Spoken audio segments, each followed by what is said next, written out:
Who dat to the Who Dat Nation? Welcome to the Dome Patrol podcast, your podcast for the New Orleans Saints here on the KB Radio Network. I am your host, Kevin Reed, and this is the final Dome Patrol podcast of the NFL season 2024-2025. This has been one heck of a year.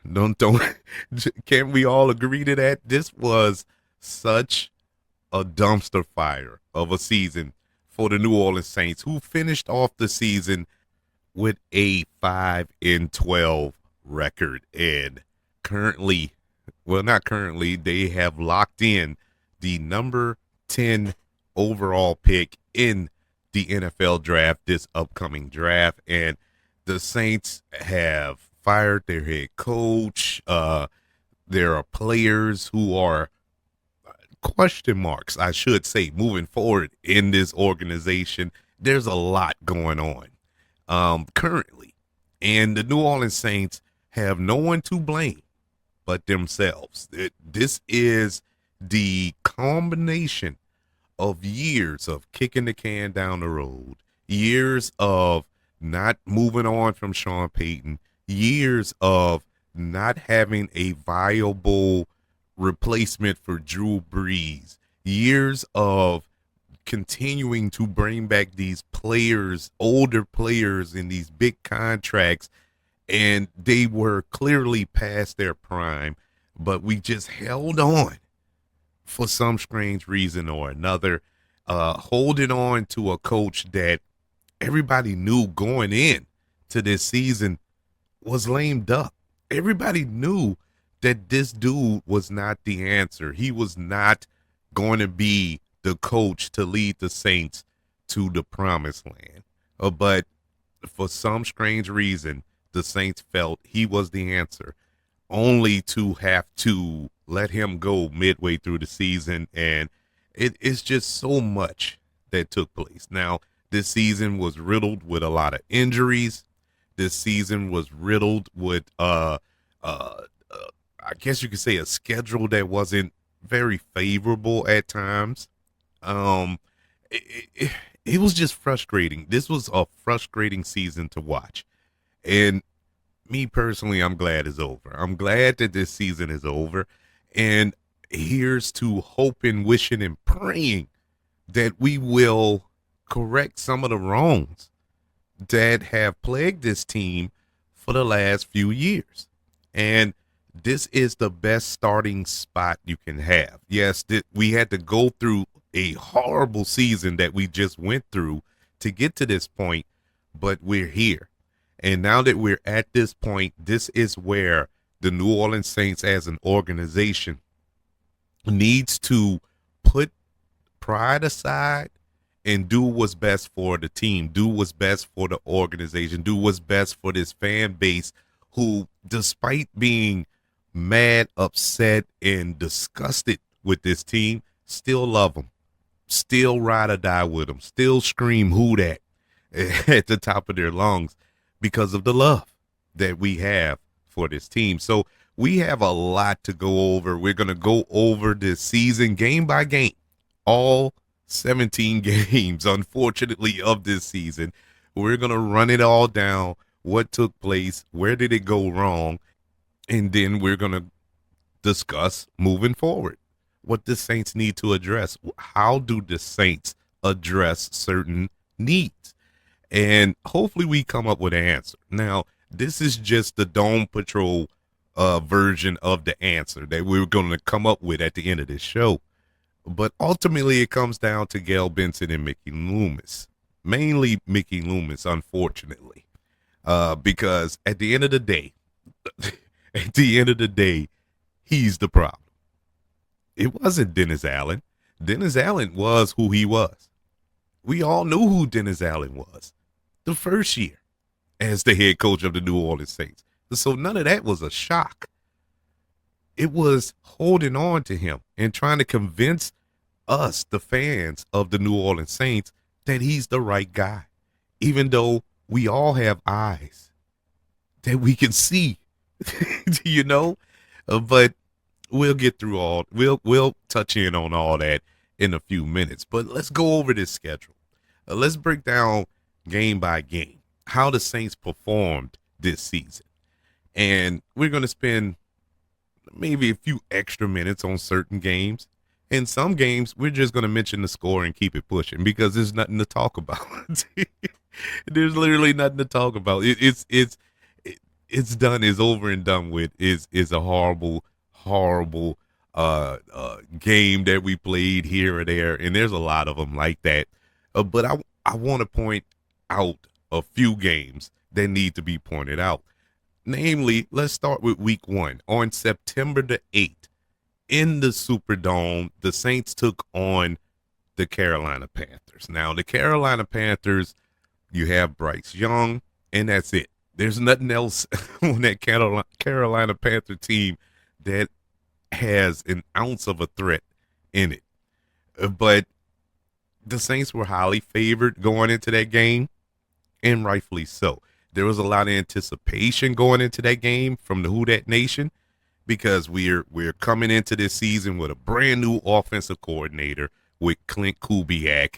We have new weapons on offense. We have a defense that was fairly decent under Dennis Allen. Yeah, Dennis Allen was a horrible head coach, but he can coach a defense. And so that part I wasn't worried about. And so let's see how this team comes together. Week 1, Saints took on the Panthers and completely mollywopped them. Saints won that game 47-10 in the Superdome. The Saints rolled, just rolled clean over the Carolina Panthers. And it was the team's 6th consecutive opening weekend victory. 6 straight seasons that the Saints opened the season with a victory. That's the best streak in the NFL. We still got that going for us at least. But this win was also marked with the coming out party, as I mentioned before, of Clint Kubiak. And we wanted to see how this offense was going to translate. Was this going to be a run and gun, run heavy, just sling the ball all over the field type offense? Well, we got a little bit of everything in that first game. The Saints scored on their first 9 possessions. 9 straight possessions. They scored 5 touchdowns and 4 field goals. It is unbelievable. And this team looked unstoppable. Now, obviously, there was still some skepticism because it was the Carolina Panthers. It wasn't like they did this to the Kansas City Chiefs or something. It was the Carolina Panthers. But nonetheless, the Carolina Panthers are a NFL team, so you had to give a little respect. But I wasn't expecting that. I was not expecting the Saints to come out like that. Dennis Allen, he had won 3 straight openers as the head coach. So you're like, okay, maybe he found his niche. Derek Carr, I think he was 82% as far as his completion percentage in that game. He was surgical. I think he had like 3 touchdowns and 200 yards passing or something like that. He looked amazing in that game. I mean, he didn't blow your socks off, but he looked good. He managed the team, and that's all you can ever ask for from Derek Carr. I wasn't asking him to go out there and throw for 400 yards and 8 touchdowns, but what we did get from him, I enjoyed watching him in that game. And so we moved to week 2, and the Saints taking on a more credible threat, a more credible team in the Dallas Cowboys. At least we thought that at the time. The Cowboys season didn't turn out as well as they had hoped either this season, but at this time, week 2 of the season, the Cowboys look like the team that may, take the air out of that balloon that we had inflated in week 1.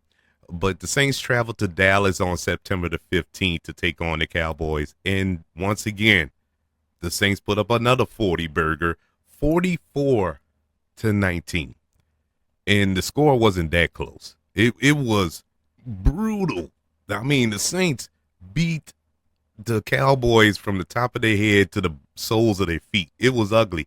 They had 4 touchdowns from Alvin Kamara. Uh, Derek Carr had a near perfect passer rating in that game. Um, they scored. Well, the Saints. This was the second game in a row where they scored over 40 points. 15 straight possessions, counting the week prior. 15 straight possessions that the Saints scored before they punt, and they didn't punt this season until this game in the fourth quarter. Almost 2 complete games without punting. That's how powerful this offense was looking. And Clint Kubiak looked like the next big thing. Clint Kubiak looked like he was going to be the de facto. Oh my God, he's going to leave at the end of the season because he's going to get these head coaching offers and all this other stuff. We were already talking about it. We were discussing it. And it was looking like the Saints were just going to steamroll over the NFL. This offense looked unstoppable. In 2 games, the Saints scored 91 total points, the second most by an NFL team in the first 2 games of a season. And the last team to do that was the Saints. The last team to do that, and that was 2009 when the Saints scored 93 points in the first 2 games of the season. And we all know what happened in 2009. The Saints went to the Super Bowl. So quite naturally, at this point, it was Super Bowl. It was in my mind. It was in my heart. I did not see this team going off the rails. Even if they took 45% off of what they were doing, the production that they were putting out on offense, I still felt the Saints were an unstoppable team. Boy, was I wrong. We move on to week 3 when the Saints took on the Philadelphia Eagles in the Superdome. Philly was kind of reeling at this point. They didn't look like Philly, like they do right now. Currently, they're in the playoffs, of course. It looks like they're back to their former selves. Saquon Barkley looked like the best running back to ever touch the field. Up to this point, he just looked like he was a player, in week 3 of the season. But the Saints, like I said, with this defense, Philly coming into this game, you didn't have A.J. Brown. I think they lost 2 other receivers during the game, so they had no receivers. They didn't even run the ball in the first half with Saquon Barkley. And so it was like, okay, the Saints going to steamroll this team. I think we had forced 2 turnovers. We had blocked a punt. We had stopped them on 4th down twice while they were in scoring position. The Saints looked like they were about to destroy the Philadelphia Eagles, but it wasn't enough. It wasn't enough to make up for the Philadelphia Eagles to come out victorious 15-12 off of 2 plays. Philly only had 2 plays in this game, and both of them led to 15 points total. And it's like, my God. And one of them was from Saquon Barkley, his first big play as a Philadelphia Eagle. And the other one was from their tight end, who had a big 4th down catch, wide open, mind you. And that broke the game open. And the Saints just offensively couldn't do anything. They could only muster up 12 points after scoring 91 points the 2 previous weeks combined. And, it didn't bother me that we lost to the Eagles, because the Eagles are a good team. They are a Super Bowl caliber team. Definitely, of course, a playoff team. But you can only muster up 12 points? What happened? Well, Derek Carr, he was 14 for 25 in that game. He had 142 yards and a touchdown, and he also had an interception late in that game. Alvin Kamara, he wasn't so much of a factor in this game as well, but the Saints held Philadelphia scoreless for 5 straight possessions. 5 straight possessions, and 3 of them, if I'm not mistaken, maybe even more, maybe all 5, if memory serves correctly, were in Saints territory. They had penetrated into Saints territory, and the Saints held them scoreless. They even got an interception. Tyrann Mathieu got an interception. He got a fumble recovery by Willie Gay Jr. They had a 4th-and-1 stop at the 15-yard line. I mean, a lot was happening here that, defensively, they played well enough to win. When you hold a team to 15 points defensively, you've done your job. Yeah, you gave up those 2 big plays in the game, but I mean, come on, man, it's the NFL. Offensively, you gave this team nothing. Offensively, they gave this team nothing, and they lost their first game of the season. Oh, but it wasn't the last. We move on to week 4 when the Saints took on their hated rivals, the Falcons, in Atlanta. Once again, oh so close, but not close enough. The Saints lost this game 26-24. Once again,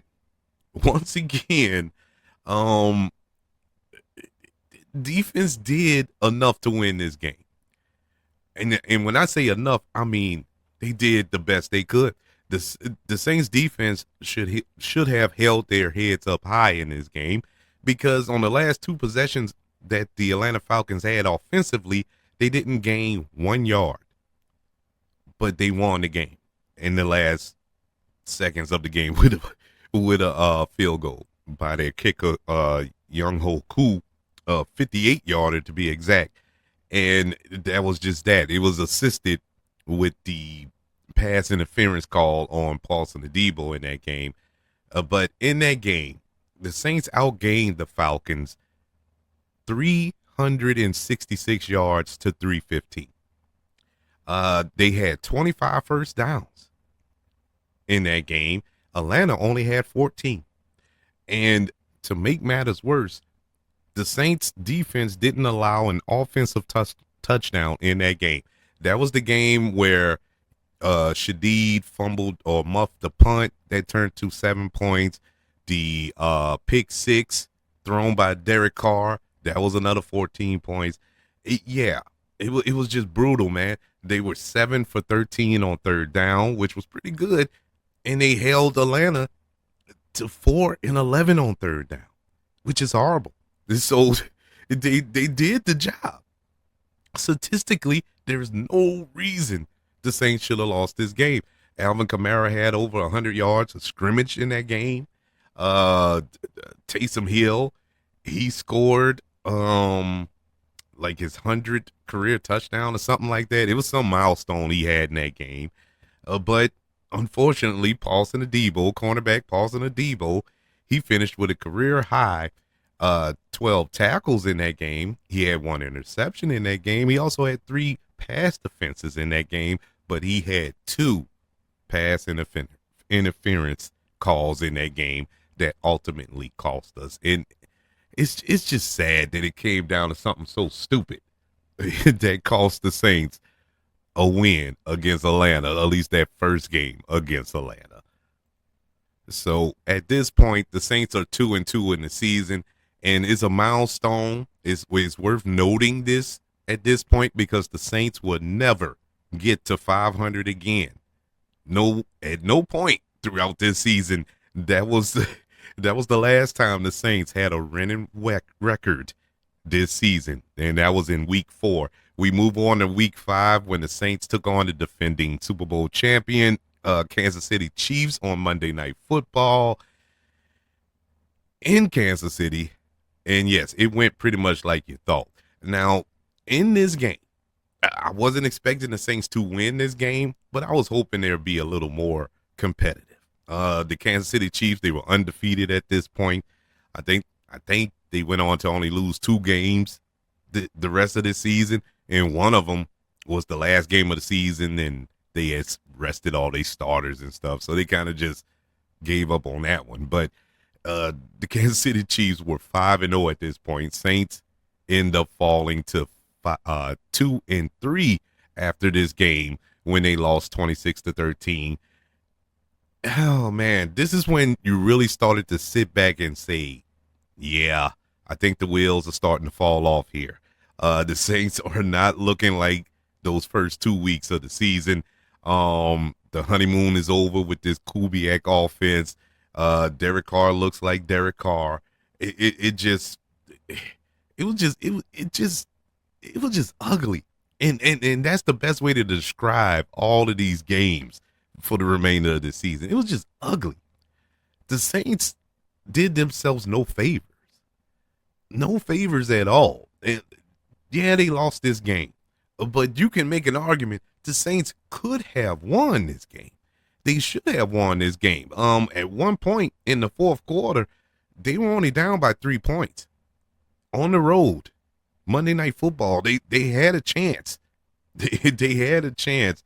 But then, once again, the wheels fell off. I think late in this game, this is when Derek Carr got his oblique injury, and he ended up leaving this game. And to note, the previous couple of weeks, we started racking up some injuries. That did play a part, too. I don't want to discount that as well. Yes, we had injuries. But I'm the type of person, I don't like using injuries as an excuse. There are a lot of teams that are playing this weekend, playoff weekend, that have injuries on their team, major injuries on their team, yet they still made the playoffs, yet they were still competitive, yet they still kept the train moving as if, it was true next man up mentality. Saints, if one player goes down, everything goes down. It's like, oh, man, the whole playbook is out the window because the long snapper got a hangnail. It just stupid stuff like that just kills the Saints' momentum. But the Saints end up losing this game to the Kansas City Chiefs in week 5. We move on to week 6, Tampa Bay. The first meeting against Tampa Bay in the Superdome. This was the game where we got Spencer Rattler's first start as an NFL player due to the Derek Carr injury. It was a lot going on here.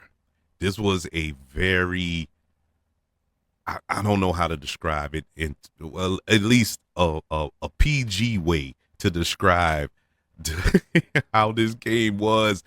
The Saints end up losing this game 51-27. Now, what makes this game so crazy?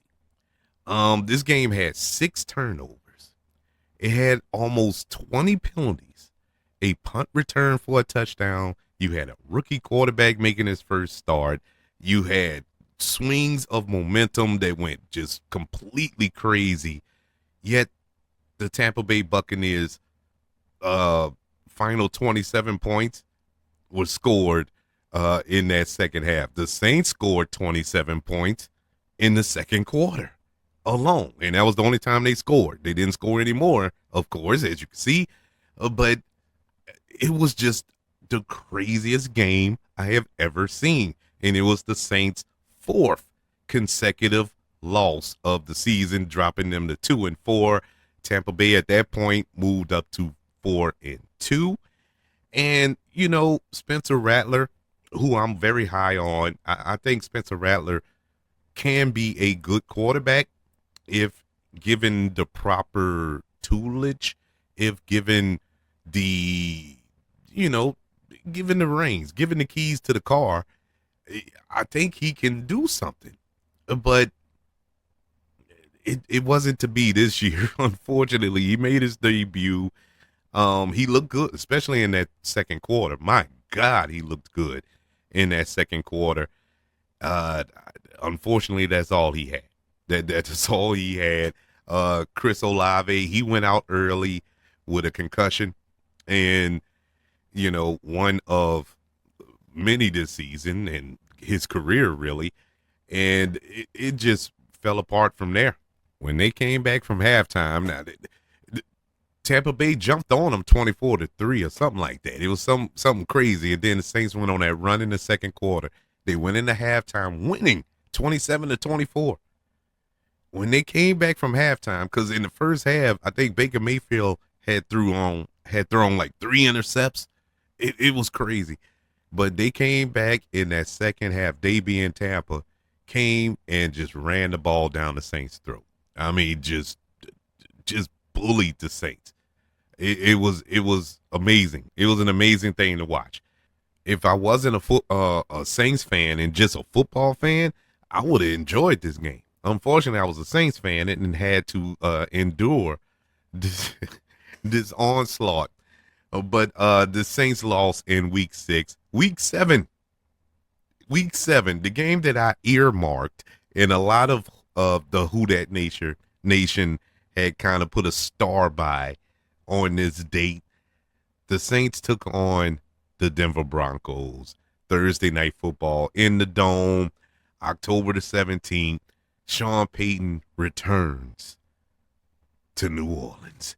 And this was the point where I said, Dennis Allen, I don't care what happens this season, you need to win this game. There's no ifs, ands, or buts about it. You need to beat Sean Payton. I know that sounds petty. I know that sounds like, that is not that in the grand scheme of it all. That's not what coaches, players, teams focus in on going into certain games. BS. That is precisely what they do. You actually think that this was just another game? This was not just another game. Why else do you think that Drew Brees was honored at halftime of this game? They chose this game to do that. And so this was a big game. Unfortunately, once again, Dennis Allen dropped the ball. The Broncos defeated the Saints 33-10. Spencer Rattler made his second start as the Saints QB in this game, and he had a horrible game. He had a horrible game. He didn't throw any picks, but he had 2 fumbles in this game. The second one, I think, was returned for a touchdown. He just had a horrible game. They end up yanking him in the fourth quarter, I think the final drive of the game. And Jake Hayner came in there, threw a touchdown, and everybody went, oh, yeah, Jake Hayner should start. Because of that, I'm listening to people tell me that, like, man, Jake Hayner, the better quarterback, because he threw a touchdown in the last second the last seconds of the game when nobody cared. Whatever. These are people who don't know football, but it was just ridiculous. But regardless, the Saints fell to 5-2 in that game, at least after that game. And it just, the screaming was getting louder as far as the fire Dennis Allen chants were going. It was at this point, I think people started to realize, because everybody knew you had to go in there and beat Sean Payton. If anything, be competitive with Sean Payton. Bo Nix, the quarterback of the Broncos at that point of the career of Bo Nix, he did not look good. He looked really bad in that game. He looks better now. They made the playoffs and he looks good now. But then in week 6 or week 7, whenever this is, he did not look good at all. And the Saints still couldn't come out with the victory. All right, we move on to week 7. And now the Saints had to take on the Los Angeles Chargers. Now, this game, once again, I didn't think the Saints was going to win this game, but I thought they would be more competitive. And at this point, this is when anybody who have either played football, watched football long enough, when players have checked out. And this is when it was very noticeable for me that the New Orleans Saints players on that field had checked out. They were done. The Saints lost this game 26-8. The Chargers, Jim Harbaugh completely outcoached Dennis Allen. He made Dennis Allen look like a little boy in this game. Dennis Allen, everything that you know of Dennis Allen being a bad coach was put on the spotlight versus the Los Angeles Chargers. This should have been the game. After this game, this should have been the one. Honestly, it should have been about 2 weeks earlier. But this one here should have been the one to say, we're moving on. We're moving on. This is it. Well, it's all good because there was always week 9. And in week 9, the Saints traveled to Carolina to take on the Panthers for the second time this season. And this was the one. This honestly did it. And I knew when this game went final that we saw Dennis Allen as the Saints head coach for the final time. There's no coming back from this. Now, looking back in hindsight, and you see how the Panthers finished their season so strong. No, they weren't winning games, but they were giving teams the fight for their lives. The Chiefs barely beat them. I think the Steelers barely beat them. They took every team that they played to the wire. And the last game of the season, what they did to Atlanta by knocking them out of the playoffs was just a thing of beauty. But yeah, you look back in hindsight, you're like, okay, this was kind of a credible loss. But no. The Saints lost to the Carolina Panthers by the score of 23-22. And in this game, this is when Bryce Young returned. Bryce Young had got benched. He was playing that bad. They had benched him, and he came back. Not because they saw the errors of their ways. He looked better in practice. No, Andy Dalton was in a car crash like the week before, and they didn't think he was going to be ready for this game. So they reluctantly put Bryce Young back in the starting position. And he went out there and beat the Saints. Derek Carr returned in this game.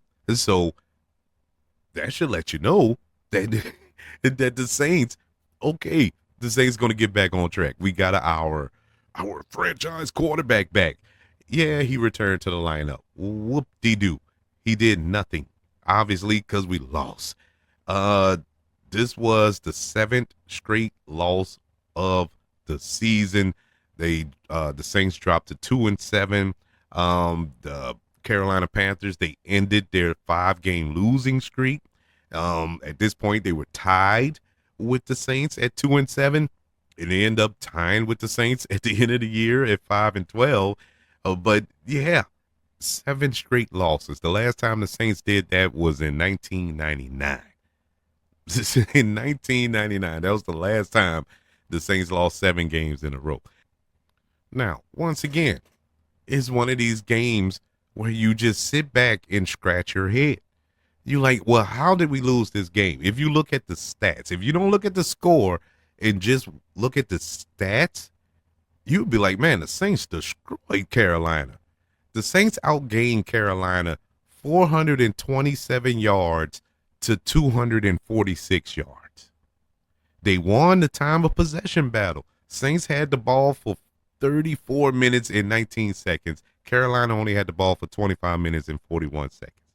The Saints outrushed the Carolina Panthers. Saints had 197 yards rushing to Carolina's 80.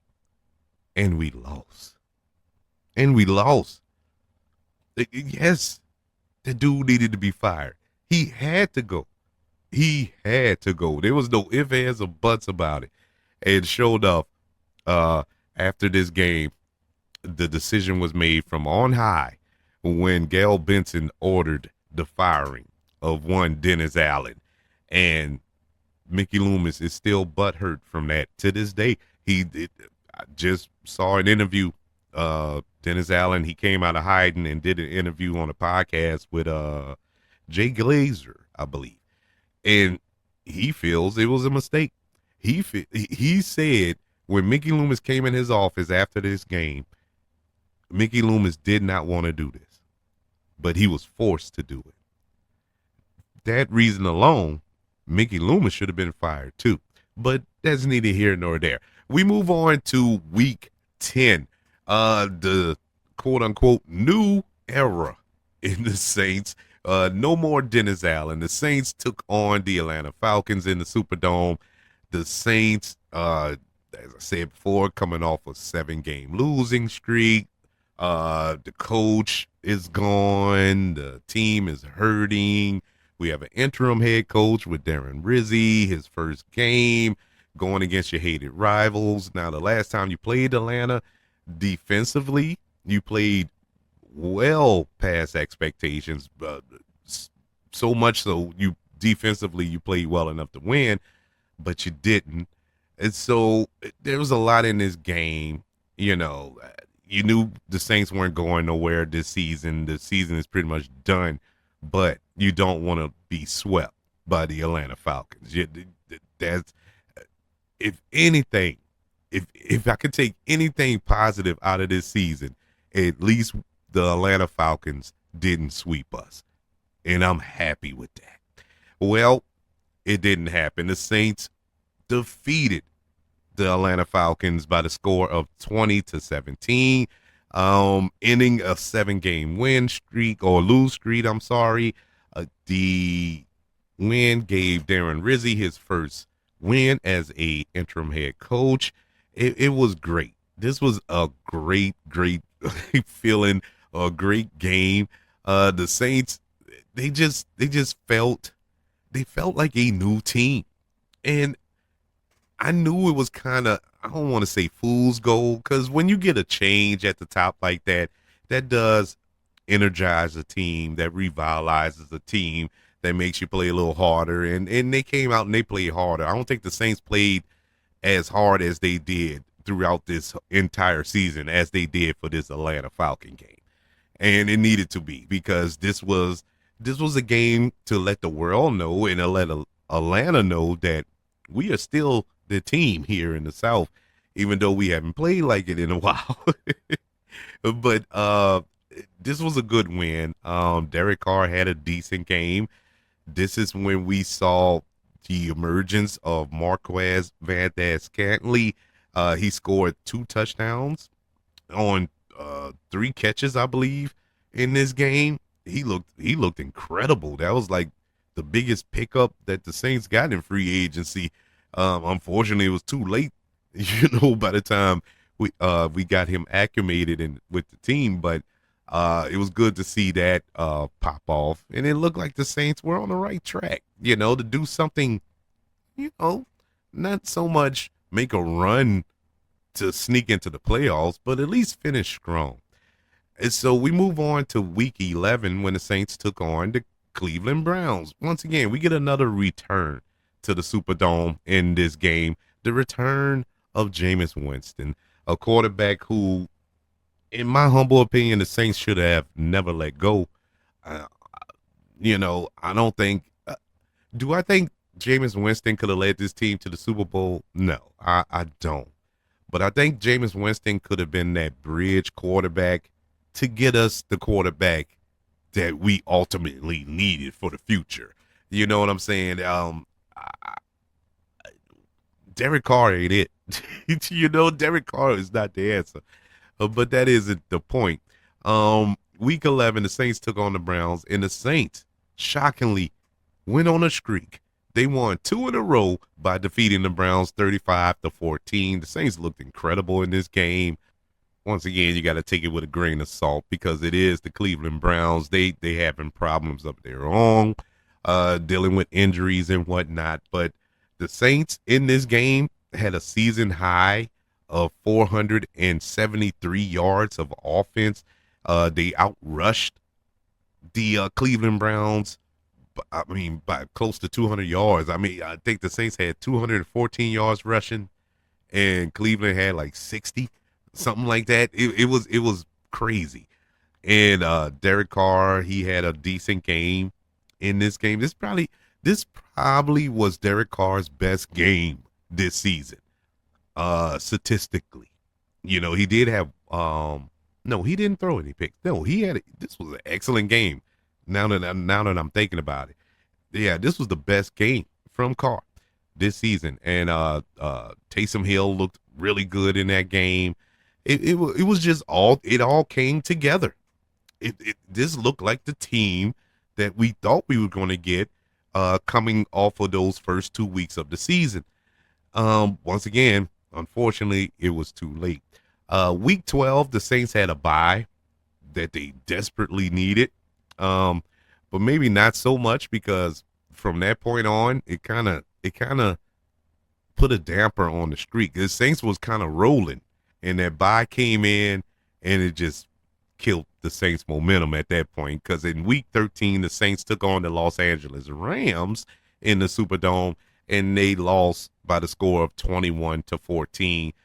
Another game that the Saints were competitive in. It wasn't an embarrassing loss by no stretch. It was a close game. It was a one possession game. The Saints did shut out the Rams in that first half. They were looking good. They looked like they came to play. The Rams at this point were a playoff contending team. I think, did the Rams make the play? Yeah, the Rams made the playoffs. They're a good playoff team. And the Saints were, going tit for tat with them. It was looking like the Saints had finally turned that corner, and the screams for Darren Rizzi to get the interim taken off of his title and just be the head coach, it was starting to hold some merit. It had some weight to it. And I was kind of in that camp. I still wanted to see a little bit more. Unfortunately, losing this game didn't help. Derek Carr, he was fine. He was so average. This dude is so average.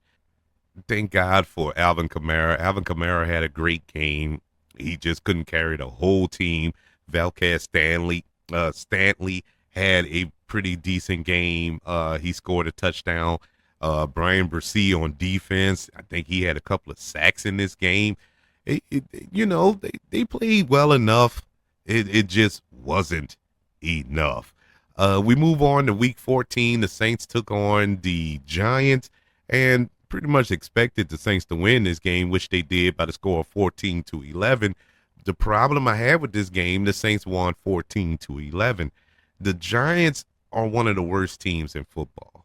You can make an argument they're the worst team in football. Saints struggled from opening kickoff to the final zeros against this horrible football team. And I don't understand why. I still don't. I cannot put my finger on what happened in this game.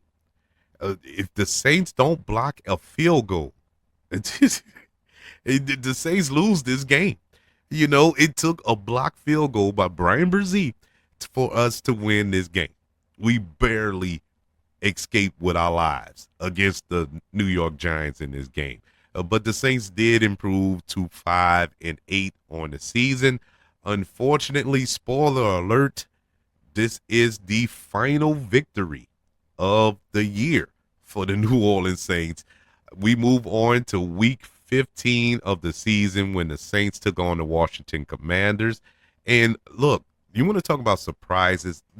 I was more surprised by some of the losses than I was by the victories. The victories the Saints had, I expected them to win those games. In these losses where I felt the Saints were going to get mollywopped across the field, they actually brought it against credible playoff teams. The Washington Commanders are a playoff team. They are currently in the playoffs. The Saints pushed them to the limits. Didn't push them quite enough. Saints lost this game 20-19. But it was a game where this is where Spencer Rattler returned as the starting quarterback. Derek Carr went down with the left hand injury and the concussion and whatnot the week prior, or 2 weeks prior, I think. Yeah, it was 2 weeks prior. I think that was the Rams game. No, that was the week. That was the week before. That was against the Giants. But anyways, this is when Jake Hader made his first start, and Jake Hader looked horrible. I mean, horrible.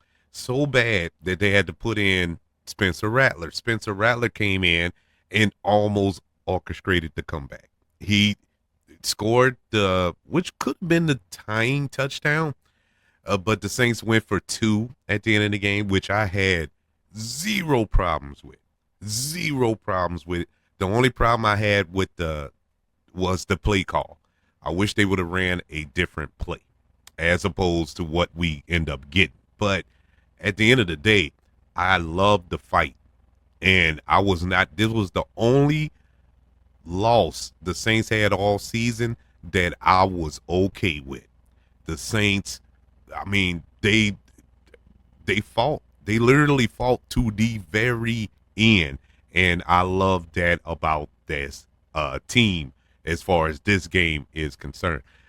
We move on to the Week 16 matchup against the Green Bay Packers. Once again, Monday Night Football, 2 days before Christmas, Lambeau Field, in the most embarrassing loss in the last, I don't know, 3-4 years for the New Orleans Saints. Saints got mollywopped 34-0. And this was the game where I said, well, Devin Rizzi, you just lost out on your opportunity to be the head coach. This was bad. Nobody thought that the Saints were going to go in and beat the Green Bay Packers. At least I didn't. I didn't think they were going to win the game. But my God, at least be competitive. There was zero competitive fire lit under this team for this Monday night matchup against the Green Bay Packers. I think they scored on their first 3 or 4 possessions, and you could just smell the quit in them, to the point where Green Bay just yanked their starters. They just didn't. It didn't matter. They knew it was a shutout. They knew this team did not come to play, and the Saints, they just did not come to play. All right, we move on to Week 17 against the Raiders, and this is what I thought was going to be the Saints' 6th and final victory of the year. We didn't get that. The Raiders defeated the Saints 25-10. I thought that Derek Carr was going to make his miraculous return for this game because it's against the Raiders, the team that he loves with all of his heart and his mind and his spirit, but he did not return. Once again, another embarrassing loss. Not as bad as the Green Bay game, but it was embarrassing in the sense of the Raiders are, as much as the Saints struggle this season and trying to find an identity and underachieving, the Raiders were worse. But nonetheless, this was the Saints' 3rd consecutive loss in this little downward spiral towards the end of the season, and it was just, I don't know, man. Spencer Rattler, he was 20 for 35 in that game, had 218 yards, a touchdown, but he threw 2 intercepts in that game. And, this was probably the worst game Spencer Rattler has had as a starter. And, I just felt bad for him. I felt so bad for him. But ultimately, you got to call a spade a spade. He just looked horrible. He looked horrible in that game. And that brings us to the final game of the NFL season. Week 18, the New Orleans Saints take on the Tampa Bay Buccaneers. Saints lose to wrap up the season by the score of 27-19, being swept by the Tampa Bay Buccaneers. At least they didn't allow 51 points like they did the last time they played them, but nonetheless, the Saints just couldn't do it. And it was a close game. It was a close game. As a matter of fact, the Saints were winning at halftime, I believe, by 16-6, I believe, at halftime. And the wheels just fell off in the second half. But the Saints end up finishing the season, as we all know, 5-12. Darren Rizzi, he ended up with a 3-5 record as the interim head coach, and they lost 4 of their final games of the season. So now we have to sit back. Now we have to sit back and play the waiting game and ask the question, where do we go from here? What's the Saints' priority? We don't have a coach. We are in salary cap hell. We have free agents that's possibly leaving this team, don't have the money to bring back anybody to replace those free agents that are going to leave this team. And so where do we start? Where, of course, we got to start with coach. Let's start with a coaching search. Who fits this organization, or who should the Saints look at as the replacement of Dennis Allen? Who's going to help usher the Saints into this new era of Saints football?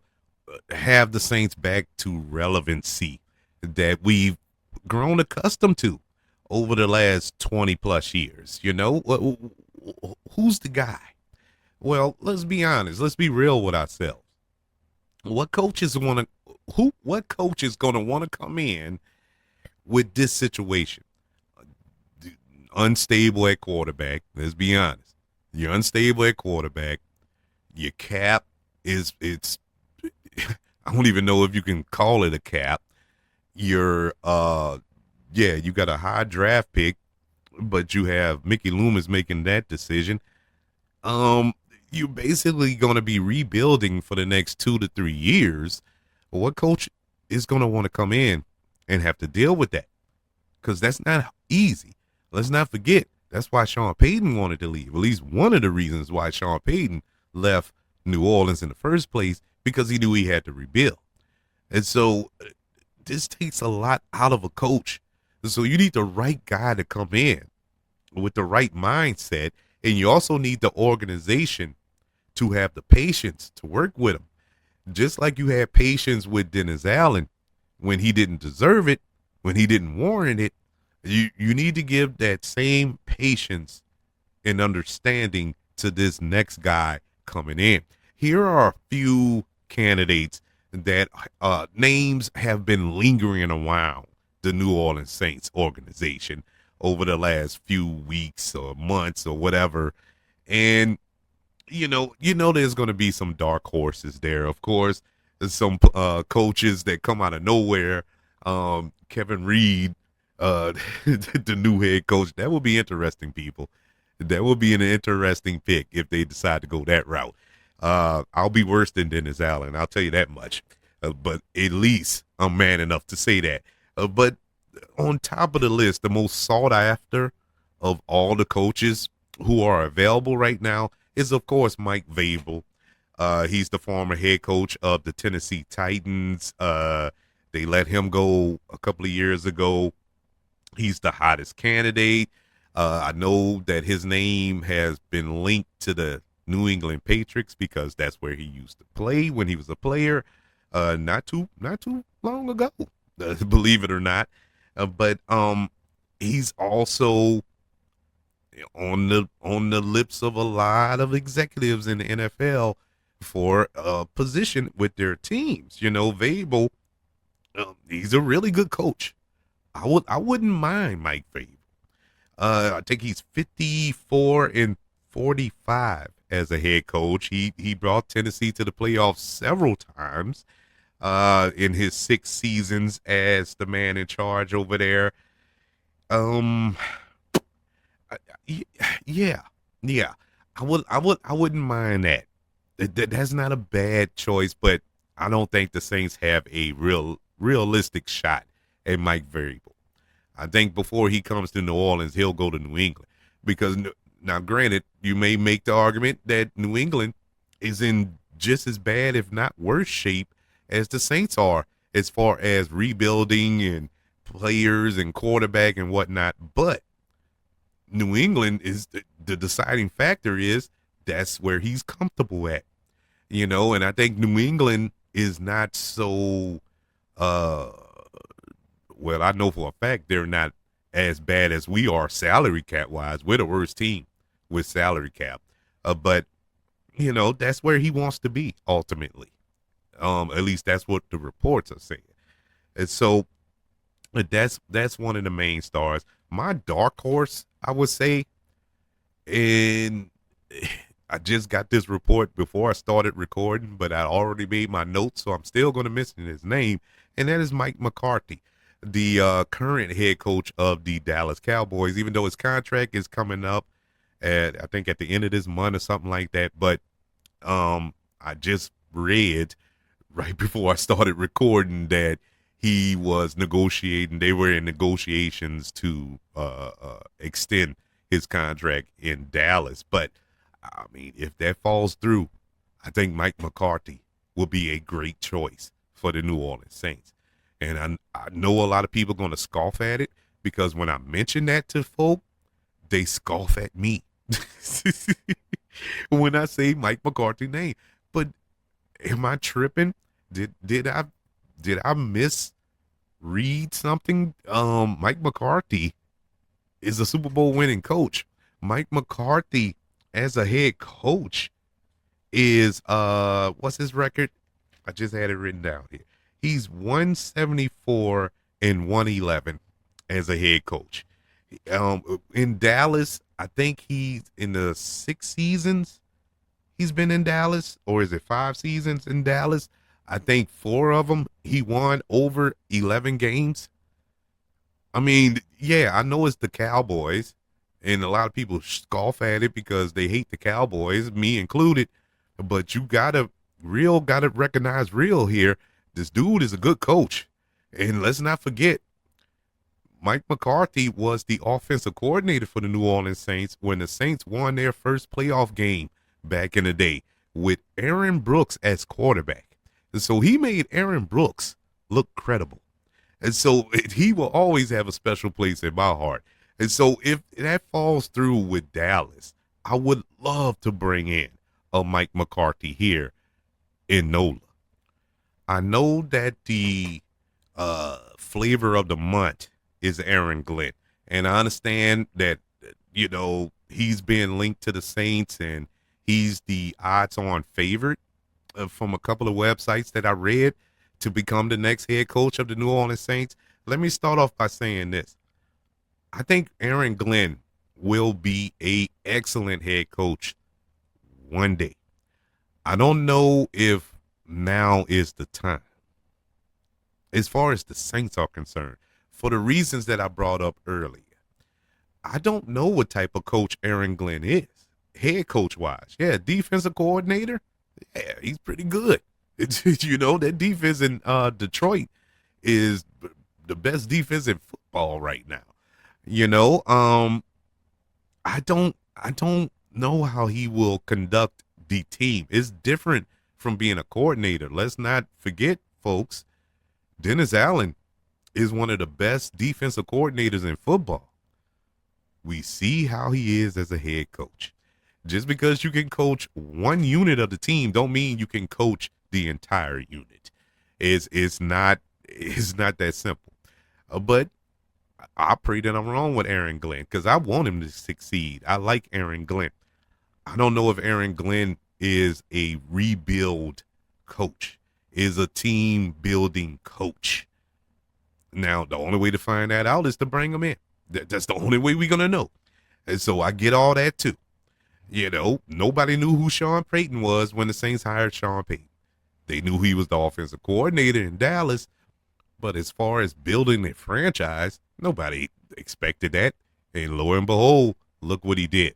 And so, yes, I do know you have to take chances on guys from time to time. And I know that Aaron Glenn is familiar with this franchise. He played for the Saints. He was on the coaching staff for the Saints. And so it's not a stretch to bring him back as the head coach. I'm not hating on that.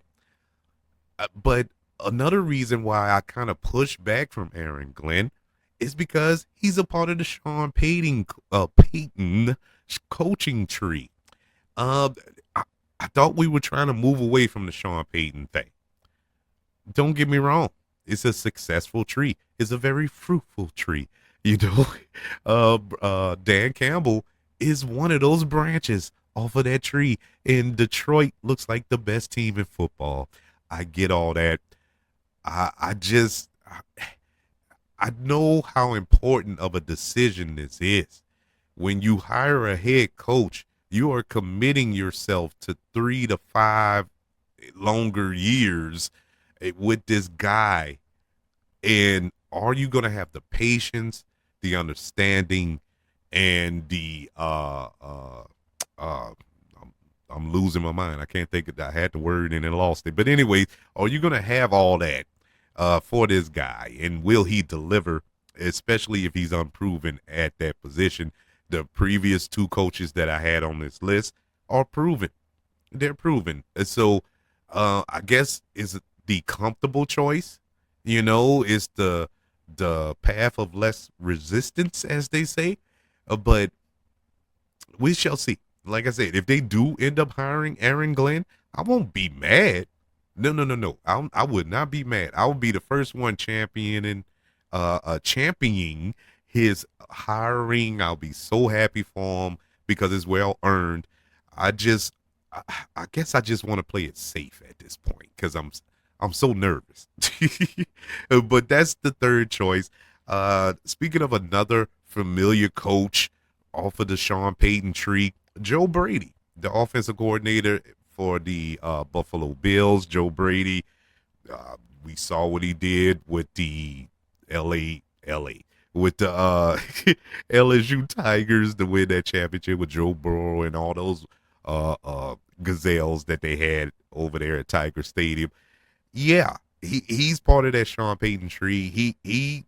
He's a good innovator, and I know that a lot of people are focused on a offensive minded head coach, and yeah, he's definitely offensive minded. That would be an interesting choice. Wouldn't be my top choice, but it's an interesting choice nonetheless. Some honorable mentions before we get into the rest of this list. Yes, Ben Johnson, the offensive coordinator with the Detroit Lions. That's the hot name out there. Cliff Kingsbury, the offensive coordinator over there in Washington. He was also the head coach of the Arizona Cardinals for a few years back. Those are kind of the dark horse honorable mention picks if you was going to go that route. Um, there's another name that emerged that I'm not happy about at all, and that is Matt Nagy, who is the offensive coordinator for the Chiefs right now.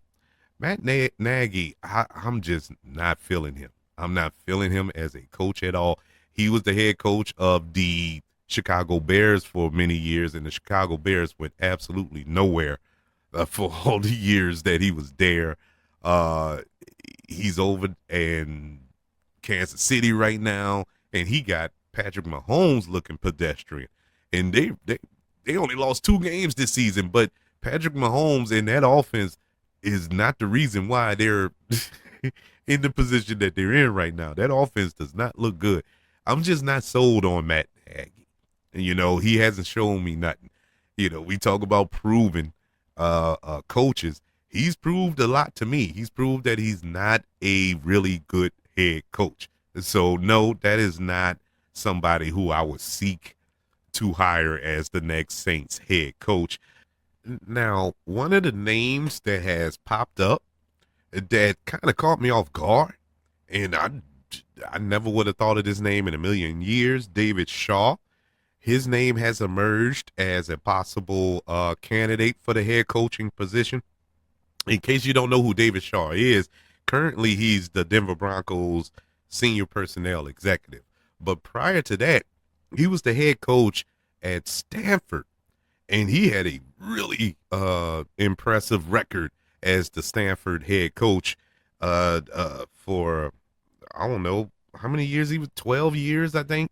He was the head coach over there. Really good coach. At least in college terms, he was a really good coach. Did not see that coming as far as his name emerging amongst all of these candidates. But it would be interesting. I don't know much about his ability to kind of build a team. Now, he is the executive personnel, or the senior personnel executive, I should say, with the Denver Broncos. And they've put a team together, definitely in Denver. It's the playoff caliber. So he proved he can coach. He coached in college, and he proved that he can put a team together at being at that executive position that he held right now, currently holds right now in Denver. So you put those two together, I would love to see that, work out if that's the case. Like I said, I don't know much about him as a coach. Yeah, I've seen a couple of Stanford games when he was coaching, but it's college. I don't hold it. Maybe I should, and I'm wrong for feeling the way I feel with that, but I just don't hold that to the same level as I do a NFL head coach. But hey, at this point, I'm willing to try anything. The last two names on my list are uh, probably the biggest names that we would know of, and one being John Gruden. John Gruden name has been floating around the New Orleans Saints for years, not just these last couple of weeks, but for years. His name has been floating around the New Orleans Saints. I'm of two minds of this because let's not forget. Let's not forget. Well, before I get to that point number one, John Gruden is an NFL Super Bowl winning coach, but he won that Super Bowl with another man's team. He won that with Tony Dungy's team in Tampa. And once all of Tony Dungy's players left, John Gruden looked like an average coach. And I'm being nice with the average.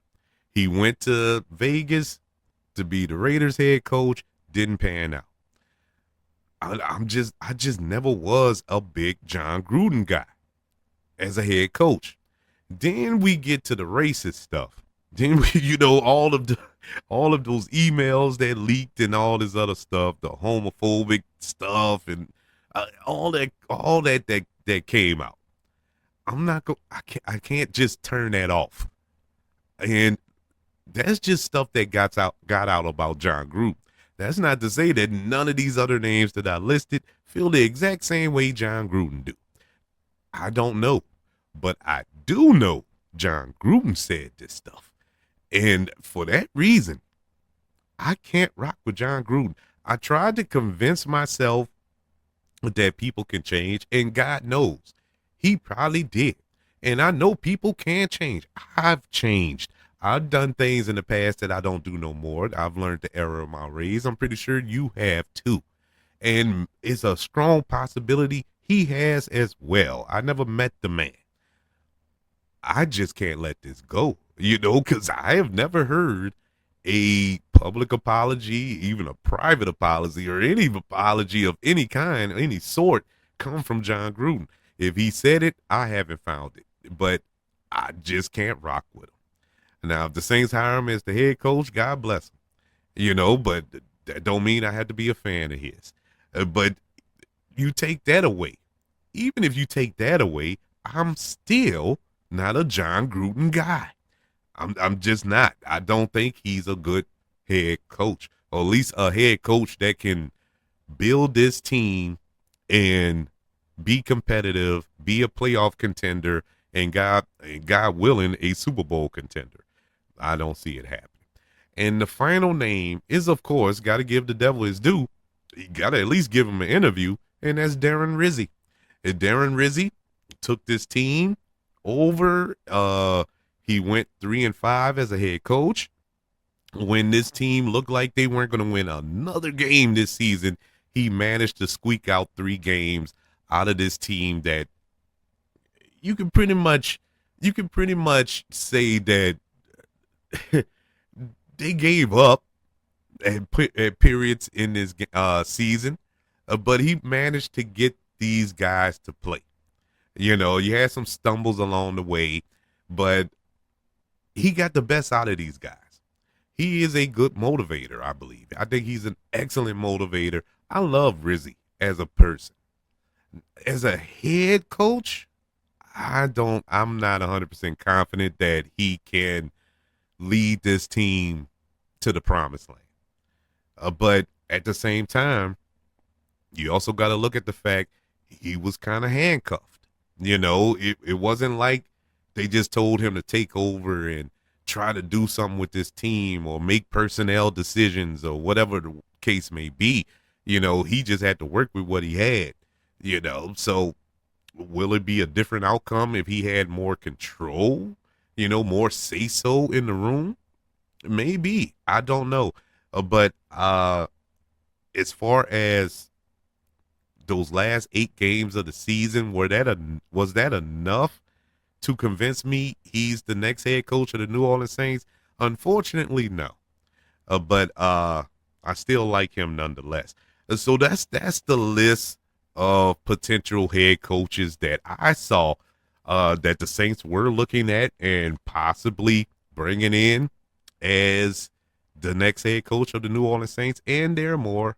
There are more. I know they interviewed Anthony Weaver, the defensive coordinator of the Miami Dolphins. I think they interviewed him the other day. I think they interviewed. Oh, it was somebody else they interviewed, but it was some other names that's been floating about. And 9 times out of 10, whoever the Saints hire, I did not mention at all because we don't know who they are. They love to go against the grain. But whoever they hire is going to have to come in and deal with this cluster of a salary cap and free agent market that the Saints are currently trapped in. Let's Before we get into the cap, let's go over the players that the Saints are currently scheduled to lose in this free agency due to contracts expiring. Number one, you have Chase Young. And now Chase Young only signed that 1 year deal. This was supposed to be a prove it year. He proved absolutely nothing. But with that being said, would I bring Chase Young back? I probably would bring him back. Reason I would bring him back is because I can bring him back for cheap. Because I would imagine nobody else is going to be beating down Chase Young door to bring him in to their team. The Saints, I think, can use him if they can get the proper coaching staff in here. Because obviously the talent is there.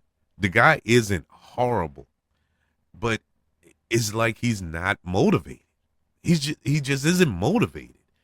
And we don't have the coaching staff, at least we didn't have the coaching staff to help motivate this dude. But that being said, 2 other teams had him and they told him he can go. And so maybe it's just not in him. But he is scheduled to leave, and if he does leave, I wouldn't shed a tear. Another player I wouldn't shed a tear for will be tight end Juwan Johnson. He is scheduled to become a free agent. Juwan Johnson has done absolutely nothing for me. Nothing. And I had so much high hopes for him.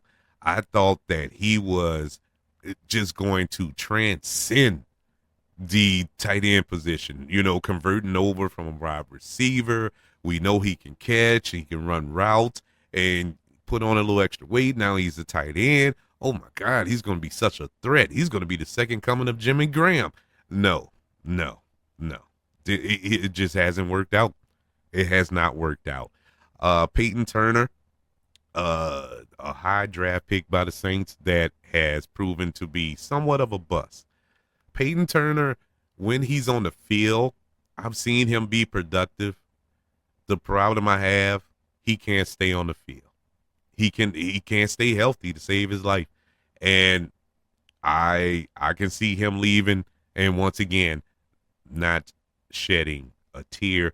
Another free agent that we brought in this past offseason is scheduled to leave this offseason, Willie Gay Jr. He was all right. He didn't do anything to make me like, oh man, we need to bring him back. None of that. But he was decent from when he got the chance to actually touch the field.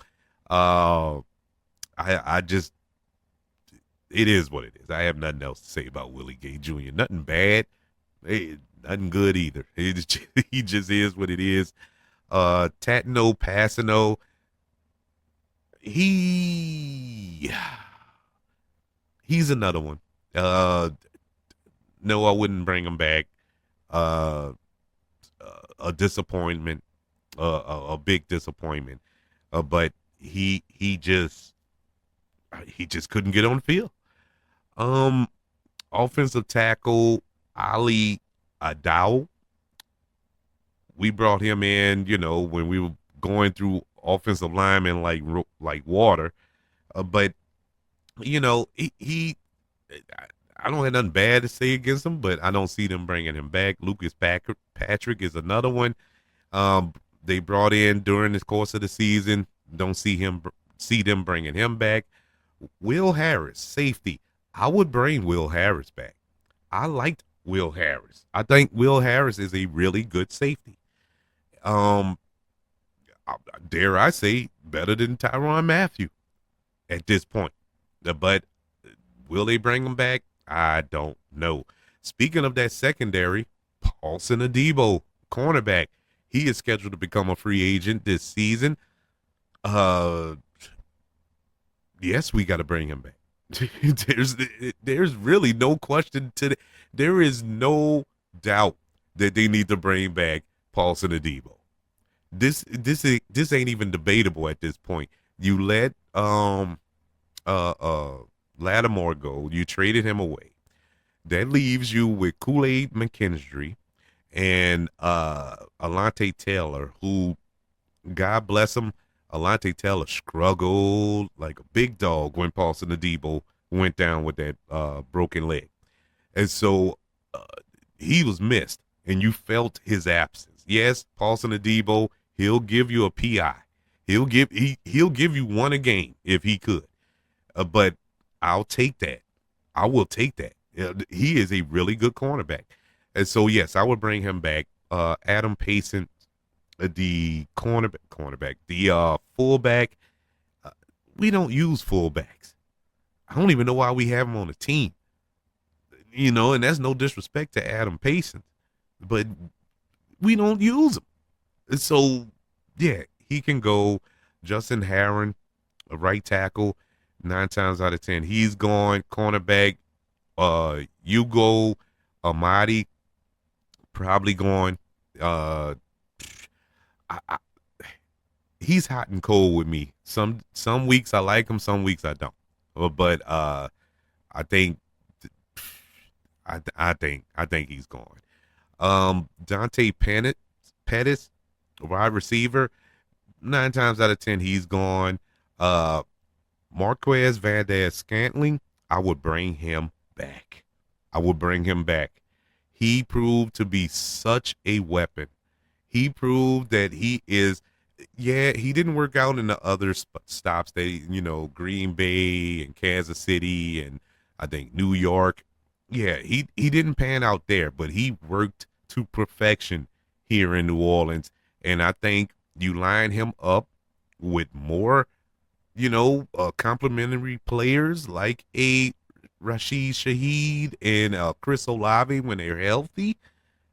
That is a receiving core to be messed with. Yes, I would bring him back. Definitely. Shane Lemieux, center. I don't know. See, all of these offensive tackles or offensive linemen, I don't know if they'll bring back, because of the money issue. Yes, you need the depth, obviously. That's why you signed all these offensive linemen, because of all of the injuries you had on the offensive line this season. But I don't know if you're going to keep all of them.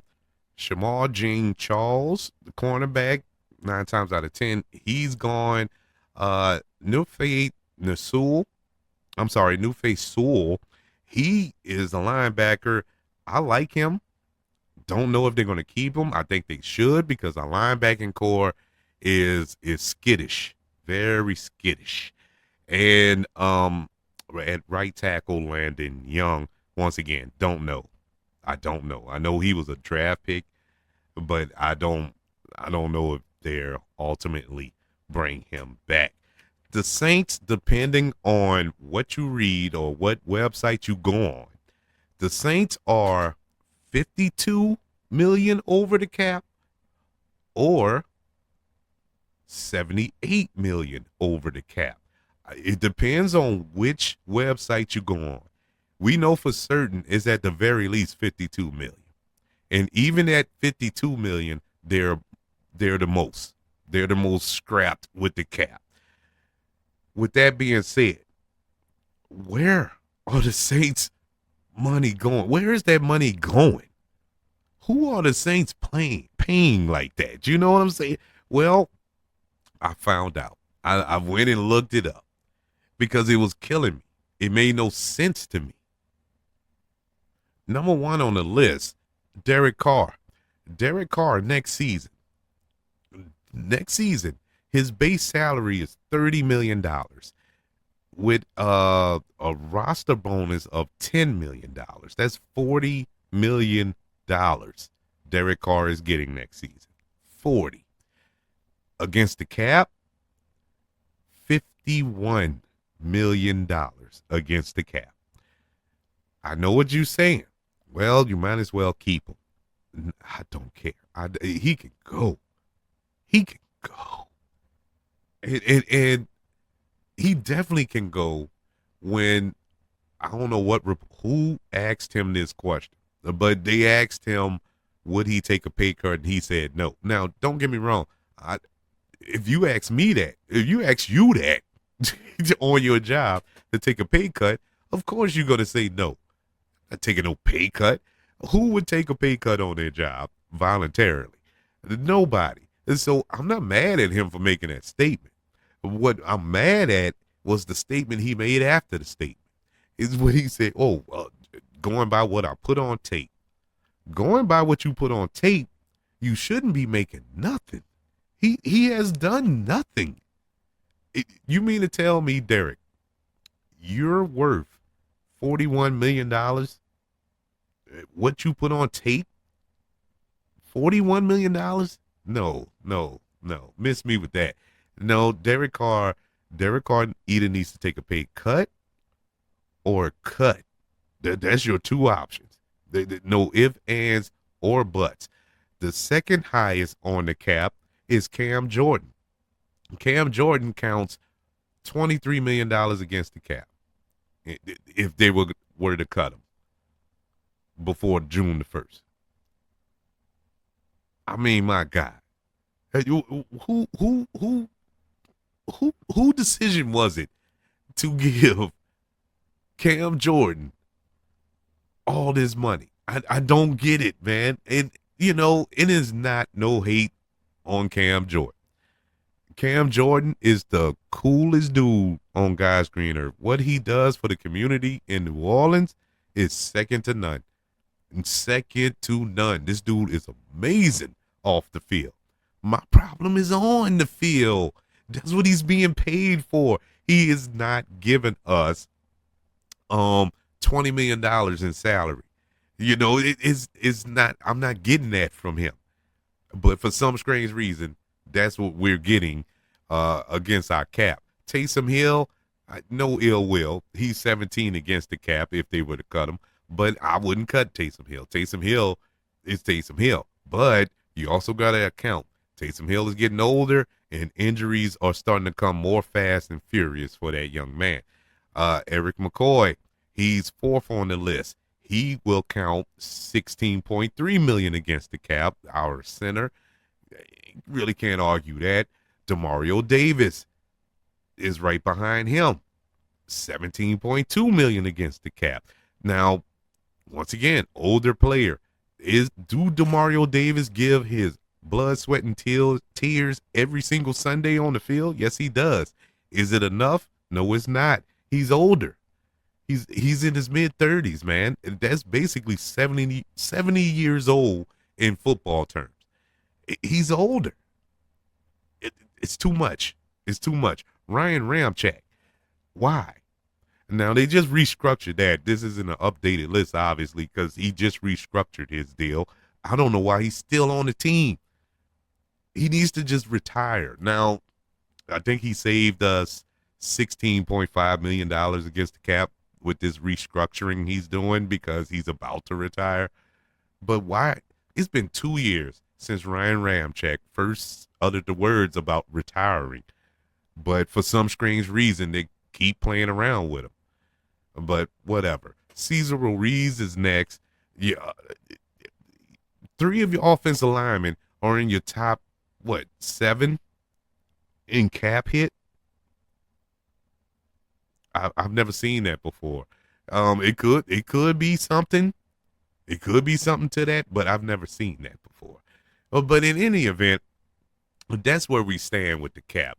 And you know, going by the list of what we named earlier with the free agents and what we're looking at cap wise, I mean, even if we lose all those players, and that was 26 players that I listed, if all of them walk out the door because you can't afford them, how are you going to replace? Because you got to replace them.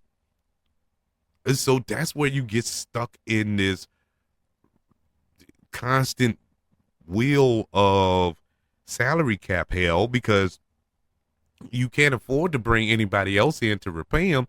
So you reach and you overpay for players that you normally would let walk out the door because you can't afford to pay them as much as you do, but you have no choice. Saints need to just hit the blow up button and sacrifice a year. That's the only way to set it right. And this is the time to do it. Set it right. We have to release some of these players, some of these fan favorites that we have. I love DeMario Davis. He's one of my favorite all-time New Orleans Saints players. Love DeMario Davis. But when it's time to go, it's time to go. You know, same thing with Cam Jordan. It's when it's time to go, it's time to go. And so, same thing with Carr. Yeah, you're gonna have to sacrifice that 51. You're gonna sacrifice it. I'd rather sacrifice letting him go, cutting him, going with Spencer Rattler. Hey, I'll even take Jake Hader at this point, whatever the case may be. Get a young guy in here, develop him, be that bridge quarterback until you actually get the opportunity to bring in a franchise quarterback if need be.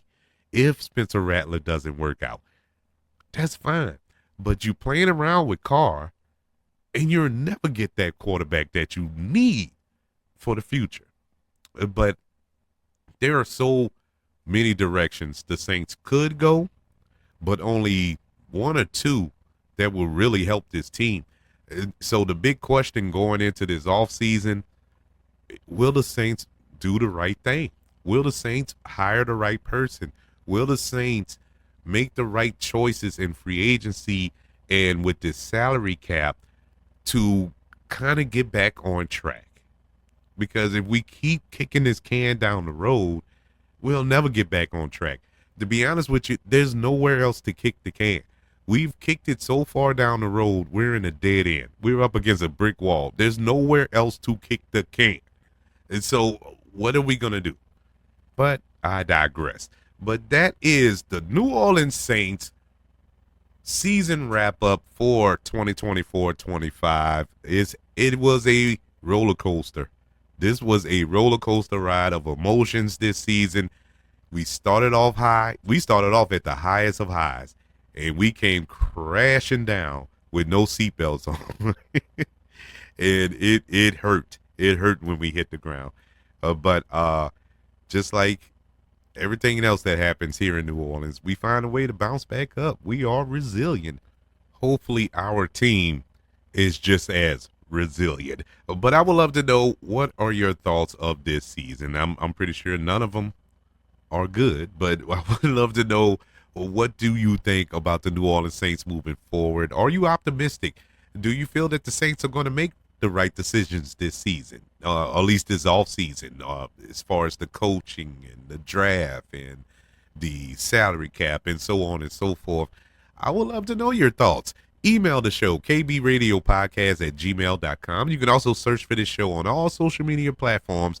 Just search for the KB Radio Network. Also, don't forget about the KB Radio Network channel on YouTube. Subscribe and like this video if you don't mind. Don't forget about the 5 stars, the reviews, and sharing this show if you're listening on Apple Podcasts, Spotify, iHeartRadio, wherever you are currently listening to the Dome Patrol podcast, your podcast for the New Orleans Saints here on the KB Radio Network. Everybody, thank you for joining me for this recap of the New Orleans Saints football season. Wish we could have recapped it a month from now after we won the Super Bowl, but it wasn't in the cards for us this year. But I am excited for next season. I'm excited for this offseason because no matter what happens, we're going into this with a fresh view. We're going to have a new coach, hopefully a new attitude, and with a new desire to win. And so we shall see until next season. But even though we're not in the playoffs, the season is over, won't see Saints football until August, I'm still going to be screaming to the top of my lungs, people, who that?